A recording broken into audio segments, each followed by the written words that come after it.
22 साल का रवि अपनी माँ के इलाज के लिए एक दुर्लभ औषधि ढूंढने के लिए जंगल में गया था। वो जंगल बेहद डरावना और रहस्यमयी था। कहते हैं उस औषधि की रखवाली एक विशाल जिन्न करता था।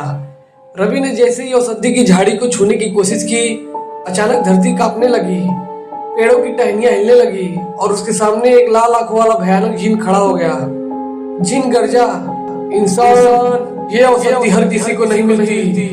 अगर इसे ले जाना चाहता है तो मेरी दो पहेलियों का सही जवाब देना होगा, वरना तेरी रूह हमेशा के लिए यही कैद हो जाएगी। रवि कांपते हुए बोला, ठीक है, पूछो। वो क्या है? तो आवाज आती है लेकिन कभी दिखाई नहीं देता।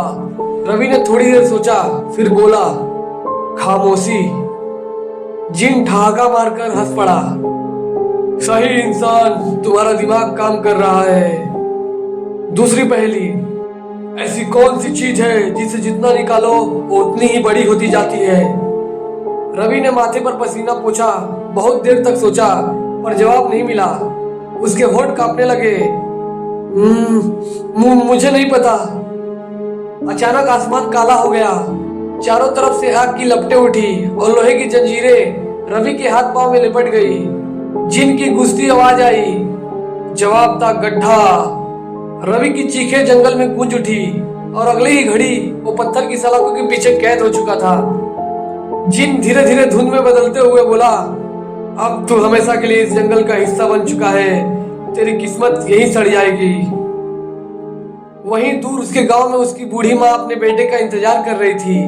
दिन बीत गए लेकिन रवि की कोई खबर नहीं आई। आखिरकार माँ ने कांपते हाथों से एक पत्र लिखा और उसे डाक यार्ड में भेज दिया।